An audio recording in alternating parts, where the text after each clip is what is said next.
Bonjour les poissons, j'espère que vous allez bien. On va découvrir ensemble vos énergies pour la semaine du 15 au 21 novembre. Gardez bien à l'esprit comme d'habitude que ce sont des énergies générales, c'est comme une sorte de météo et vous seul décidez de ce que vous en faites. Donc prenez uniquement ce qui résonne pour vous dans ce tirage et le reste vous laissez. Je vous invite également à consulter les vidéos de votre ascendant et des autres signes de votre thème astral pour compléter ces informations. Ici, l'énergie avec laquelle vous entrez dans la semaine, ce que vous voulez cette semaine, comment vous vous sentez, la force qui vous soutient, le challenge à relever, le résultat global de votre semaine et quelques messages conseils pour finir. Les jeux que j'utilise cette semaine sont le Tarot of Mystical Moments et le Tarot des Anges Gardiens. Vous retrouvez sous chaque vidéo les liens des jeux que j'utilise ainsi que le lien pour les guidances personnalisées. Alors, vous avez l'As de denier, le 9 d'épée, le 9 de coupe, le jugement, le page d'épée et le roi de denier. Alors, vous entrez dans la semaine avec un joli as de denier, il y a quelque chose qui pousse, il y a quelque chose qui émerge, il y a une nouvelle opportunité, il y a le démarrage de quelque chose, et puis alors avec l'as de denier, on est dans les deniers, donc on est dans le concret. C'est pas simplement une envie, un nouvel état d'esprit, il y a quelque chose de nouveau, une nouvelle opportunité. Alors est-ce que c'est vous qui êtes en train d'initier de la nouveauté concrètement dans quelque chose? Vous savez mieux que moi quoi. N'hésitez pas d'ailleurs à partager dans les commentaires, hein, je suis toujours ravie de vous lire. Puis c'est intéressant d'avoir vos retours, de savoir comment ça s'exprime pour chacun et chacune d'entre vous. Donc, est-ce que ça vient de vous? Est-ce que c'est la vie, l'univers, hein, qui vous met sous le nez une nouvelle opportunité, nouvelle rencontre, nouveau projet, nouveau travail, une nouvelle... quelque chose de... une graine à faire pousser, quelque chose à exploiter. Et pour moi, vous avez déjà commencé à exploiter cette nouveauté. Que ça soit à votre initiative ou que la vie vous l'ait envoyé, vous avez de toute façon accepté, si la vie vous l'a envoyé, vous avez accepté de l'accueillir et de démarrer quelque chose. Donc vous êtes au démarrage de quelque chose. Alors, vous en prenez soin. C'est pour vous. Hein. C'est quelque chose qui grandit, mais c'est pour vous.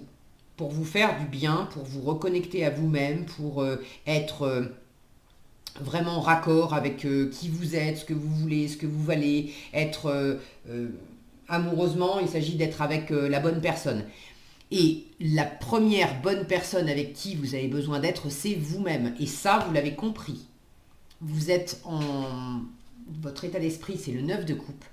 Avec le 9 de coupe, c'est l'indépendance émotionnelle, par soi-même, pour soi-même. Ça ne veut pas dire que vous êtes seul, ça ne veut pas dire qu'il n'y a personne dans votre vie, que vous n'avez pas un partenaire, une partenaire, si vous êtes célibataire, que vous n'avez pas envie de rencontrer quelqu'un, c'est ok. Mais avec le 9 de coupe, on n'est pas dans la dépendance à l'autre, on n'a pas besoin de l'autre pour être heureux, c'est du plus d'être avec l'autre. Donc le jugement en force m'indique que si vous avez envie d'être avec quelqu'un en couple, vous avez déjà envie avec le jugement, et c'est votre meilleure force, de vous retrouver vous, de vous faire plaisir, de vous chouchouter, de vous apporter à vous-même tout ce qui vous réjouit, tout ce qui vous fait envie, de faire pousser les meilleures opportunités pour vous d'abord. Et pour ce qui est d'être avec quelqu'un, le jugement parle d'être avec effectivement...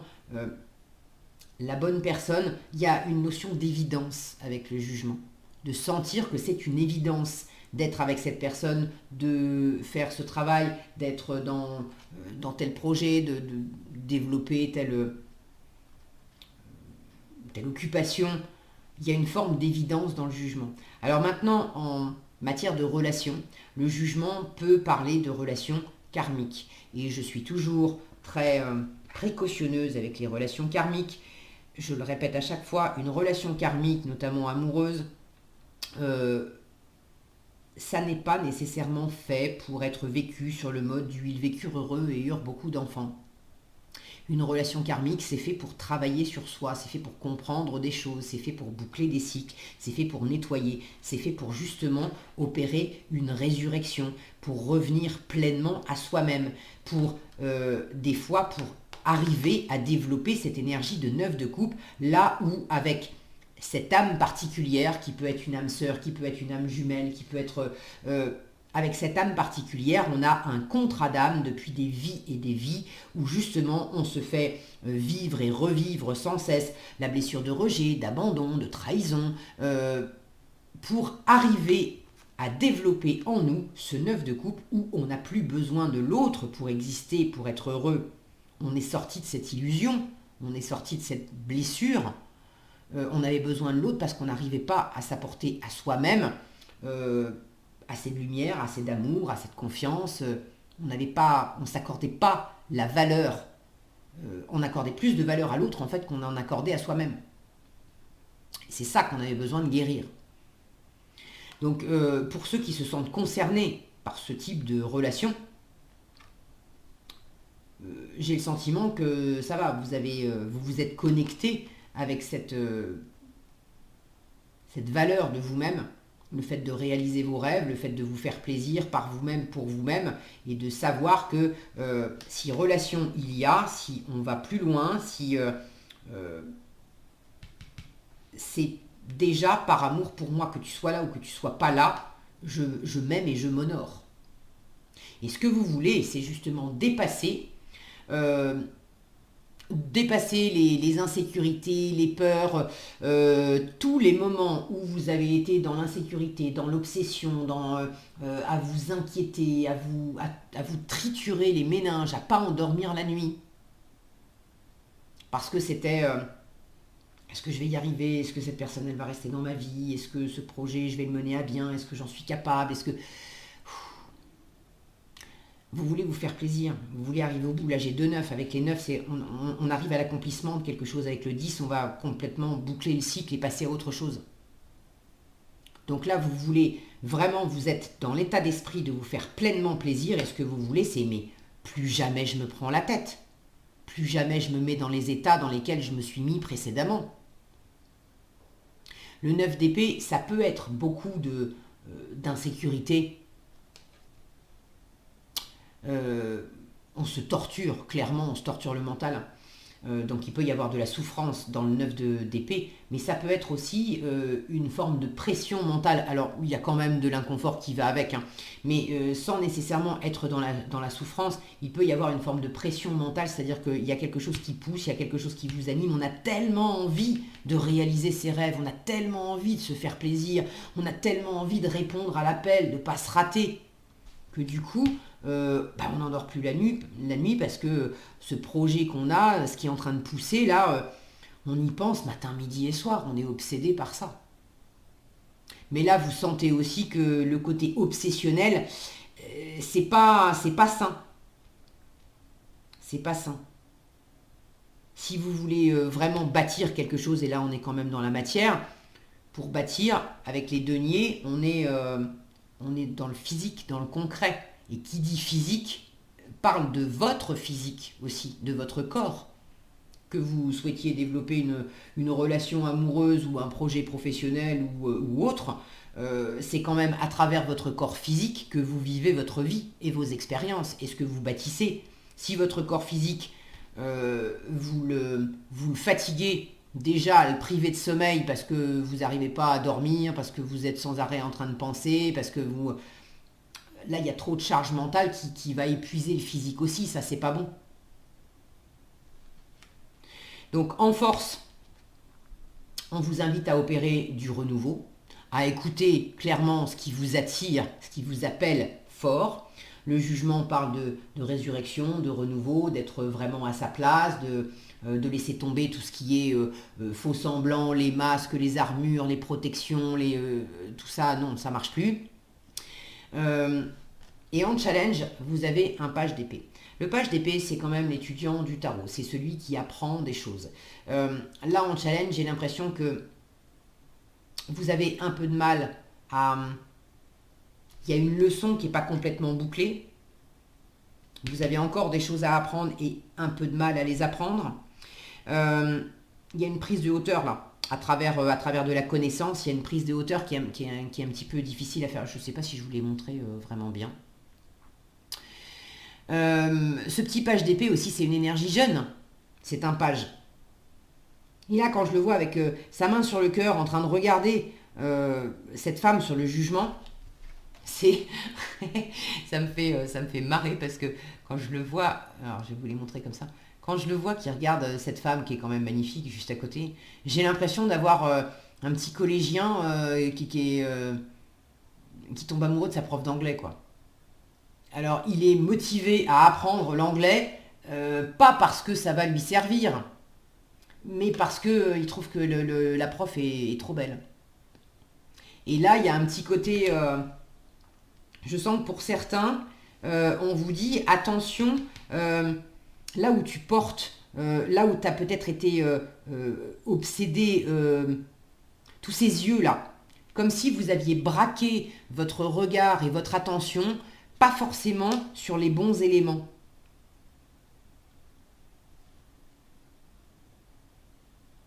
Là, on vous dit, mais si tu dois apprendre l'anglais, tu le fais pas pour les beaux yeux de la prof. Tu le fais parce que toi, tu en as besoin, parce que toi, ça va te servir. Toi, tu vas en retirer quelque chose. Si vous passez votre temps à apprendre l'anglais alors que finalement, le projet qui est en train de sortir de terre, c'est un mois de partir, un mois, faire un mois d'études en Italie, bon, ça va pas être complètement inutile d'apprendre l'anglais. J'ai pris un exemple là qui, bon, c'est une langue qui est quand même passe-partout. On doit pouvoir se débrouiller en Italie avec de l'anglais. Mais ça pourrait être plus judicieux d'apprendre l'italien, vous voyez l'idée? Donc il y a un truc là dans l'apprentissage euh, qui est pas, qui est aussi un peu dispersé. Quand je vois tous ces, je sais pas comment ça s'appelle cette plante là, vous savez, on souffle dessus et puis bah, ça disperse des graines partout dans le vent. Donc là, il y a un côté au niveau du savoir et au niveau de l'apprentissage, au niveau des idées que vous avez, il y a un truc qui est un peu, qui est un peu brouillon, un peu virevoltant. Là, vous envoyez des idées en l'air, ça fuse, mais c'est pas canalisé. Donc vous perdez aussi de l'énergie mentale euh, à pas bien apprendre, à pas bien focaliser votre attention, vos idées sur le bon sujet. Euh, à croire aussi, le page d'épée, quand il est mal aspecté, il peut avoir ce petit côté un peu, comment dire, pas orgueilleux, mais c'est pas le bon mot. Pop, pop, pop. Bon, il me manque du vocabulaire. Je trouve pas le bon mot. À croire qu'il a déjà tout compris, qu'il a déjà toutes les réponses avant l'heure, alors que c'est une énergie de valet. C'est une énergie débutante. Il a encore des choses à découvrir, des choses à apprendre. Mais il y a un petit côté là, juché sur tous les bouquins qu'il a lus, sur toutes les vidéos qu'il a regardées, sur tout ce qu'il a déjà compris. Et c'est très bien, parce que c'est une énergie très vive intellectuellement. Il est vraiment intelligent, ce page d'épée.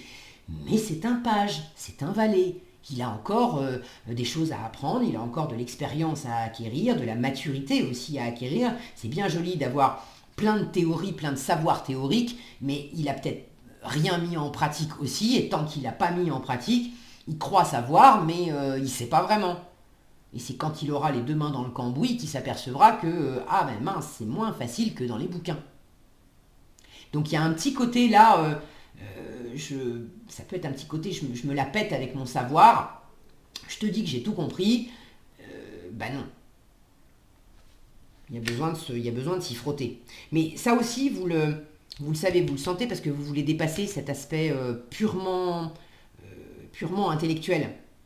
Vous sentez que ça vous fatigue, clairement, et que vous êtes quand même dans l'état d'esprit de vous faire plaisir, de prendre soin de vous chouchouter. Donc, dès lors qu'il y a quelque chose là qui s'emballe dans l'intellect, hmm, c'est pas, c'est pas bon. Pour certains, le challenge, c'est aussi, je parlais de coup de cœur là, euh, soit c'est de focaliser votre attention sur quelque chose pour les mauvaises raisons. Il peut y avoir effectivement un coup de cœur pour quelqu'un euh, notamment quelqu'un que vous considérez comme étant voilà, une âme sœur, une âme jumelle, un lien karmique, etc. Et le page d'épée vous dit, mais dans quelle mesure tu crois que tu as raison là-dessus, sur ce lien, ou sur ce que tu vas faire de ce lien. D'ailleurs, je dis lien et je préfère parler de connexion. Disons que quand c'est bien aspecté, quand c'est guéri, euh, on est dans des connexions particulières. Quand on est dans les liens ça attache, les liens ça entrave, les liens ça empêche. Quand on est dans de la connexion, une connexion c'est comme le wifi, hein, vous êtes libre de vos mouvements avec une connexion justement sans fil, sans rien qui attache, mais tout de même connecté. Donc dans quelle mesure vous avez encore des choses à apprendre sur une connexion particulière ou sur une mission de vie, sur un appel particulier, quelque chose de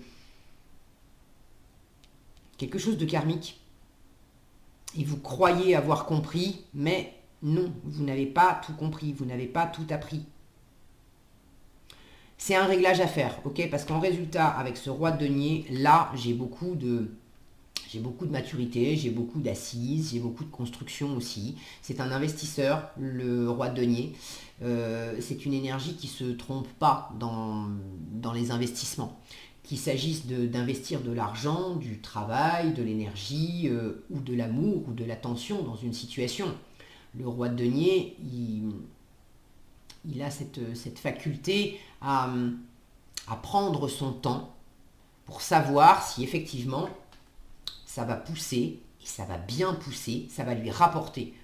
Lui, quand il investit, il a suffisamment étudié la question pour savoir que bien sûr que oui, ça va pousser, et ça va bien pousser, et il va pouvoir récolter des fruits, avoir un retour, non seulement un retour sur investissement pour amortir son investissement, mais en plus dégager des bénéfices. Donc là, j'ai une prise de hauteur aussi par rapport à de la construction, par rapport à des valeurs. On est dans les valeurs concrètes, argent, mais aussi des valeurs intérieures, la valeur que vous accordez à vous, aux gens, aux choses. Et là, il y a vraiment quelque chose qui vous fait prendre de la hauteur, vous vous appuyez et vous êtes en parfait équilibre aussi. Alors pour certains, ça peut parler de quelque chose dans la matière, ce que vous êtes en train de développer là, c'est dans la matière. C'est un projet qui implique de l'argent, qui implique du travail, qui implique des biens matériels. En résultat de la semaine, c'est quand même bien maîtrisé. Avec le roi de denier, pas de problème. Lui, c'est un super bon gestionnaire. Il ne se plante pas. Donc ce qui vous appelle, vous prenez les choses posément, vous ne vous précipitez pas. Ça peut être le challenge du page d'épée qui croit avoir tout compris et c'est une énergie vive. Lui, il peut se précipiter parce que en théorie, sur le papier, c'est bon. Je te dis que c'est bon, j'ai tout compris. Attends. Ok. J'ai de toute façon quand même aussi une énergie vive avec le jugement en force. Le jugement, c'est quand même une énergie assez rapide. Mais dans la représentation, cette femme-là qui est tellement... elle est magnifique, elle est vraiment magnifique, ces cartes sont magnifiques. J'ai un côté plus mûr.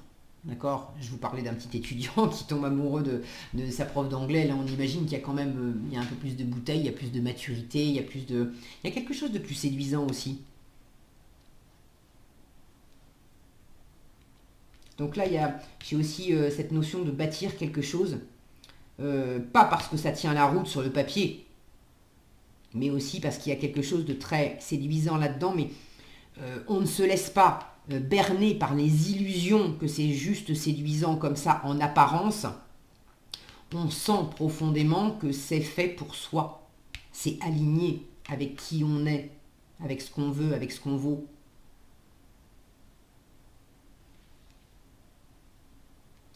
C'est là, si vous avez aussi un investissement à faire, quel qu'il soit, le roi de denier, lui, il fait, avant d'investir, il fait une étude de marché, il va faire un business plan, il va... Bon, en amour, on ne fait pas des études de marché, des business plans, mais quelque part, ça peut se faire. Il s'agit d'étudier dans le concret qu'est-ce qui est dit, qu'est-ce qui est fait, quels sont les... qu'est-ce qui qu'est-ce qui concrétise dans la matière le fait qu'il y a quelque chose qui pousse dans cette relation et qui pousse, toujours pareil, c'est nourrissant. Ça me convient, c'est vraiment aligné avec qui je suis, avec ce que je veux. Donc là, il y a peut-être en challenge une difficulté aussi à faire un peu cette analyse. Soit parce que vous n'avez pas tous les éléments, soit parce que vous avez encore des choses à apprendre, bon, c'est pour la semaine, soit parce que justement vous voulez aller un peu vite et puis vous voulez un peu...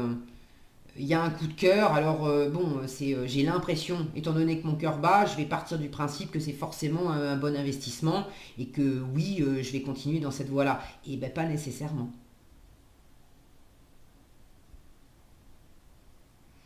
Bon, prenez ce qui résonne pour vous dans ce tirage. Est-ce que j'ai autre chose ?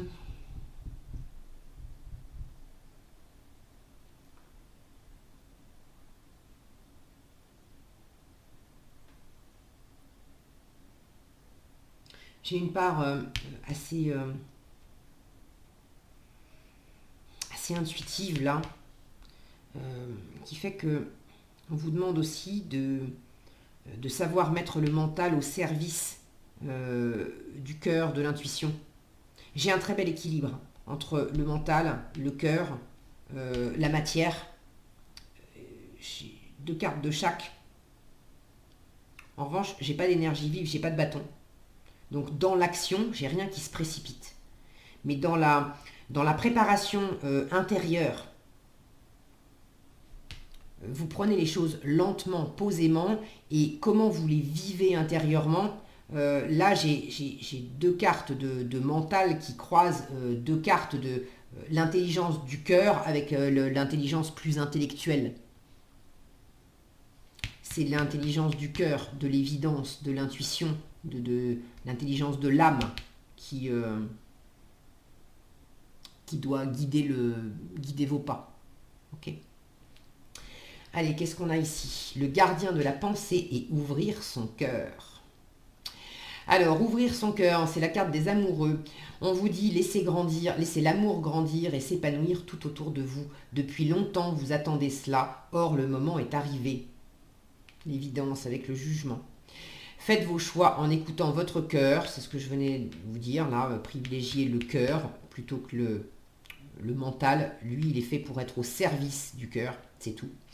Faites vos choix en écoutant votre cœur et suivez le chemin qui vous mènera vers une vie heureuse et saine. Le côté sain est important. 9 de coupe, je prends soin de moi. Avec les deniers, je prends soin aussi de moi dans le physique. Et le gardien de la pensée vous dit, on vous demande de défendre une cause qui vous tient à cœur. Vos anges gardiens vous aident à trouver les mots justes pour être convaincants. Vous êtes un mentor ou vous avez trouvé votre mentor. Situation impliquant un professionnel, peut-être vous, aux idées nouvelles, qui est positif, mais qui ne laisse pas de place aux sentiments. Le gardien de la pensée, c'est le roi d'épée. Donc s'il y a besoin, effectivement, dans la notion bâtisseur, là, de décider quelque chose pour en finir avec une forme d'approximation au niveau du savoir, on n'a pas tous les éléments. Avec le page d'épée, clairement, c'est un handicap parce que on a besoin de grandir, on a besoin d'apprendre. Tournez-vous vers un roi d'épée qui aura cette expertise, cette sagesse de vous donner les informations, de vous transmettre ce que vous avez besoin de savoir. Et puis, pour dépasser en vous-même ce 9 d'épée, là où le mental s'agite trop, le fait d'incarner vous-même une énergie de roi d'épée, le roi d'épée, il ordonne, il impose, il remet de l'ordre. Là où c'était le bazar, là où c'était envahissant, le roi d'épée, il dit on va pas se laisser envahir. Les limites, elles sont là. Voilà ce que j'avais pour vous cette semaine, les poissons. J'espère que cette vidéo vous sera utile. Si elle vous a plu, je vous invite à la liker, la partager, la commenter. Et pour être averti quand je publie de nouvelles vidéos, il suffit de vous abonner et d'activer la cloche des notifications. Prenez bien soin de vous, passez une excellente semaine et je vous dis à bientôt dans un prochain tirage.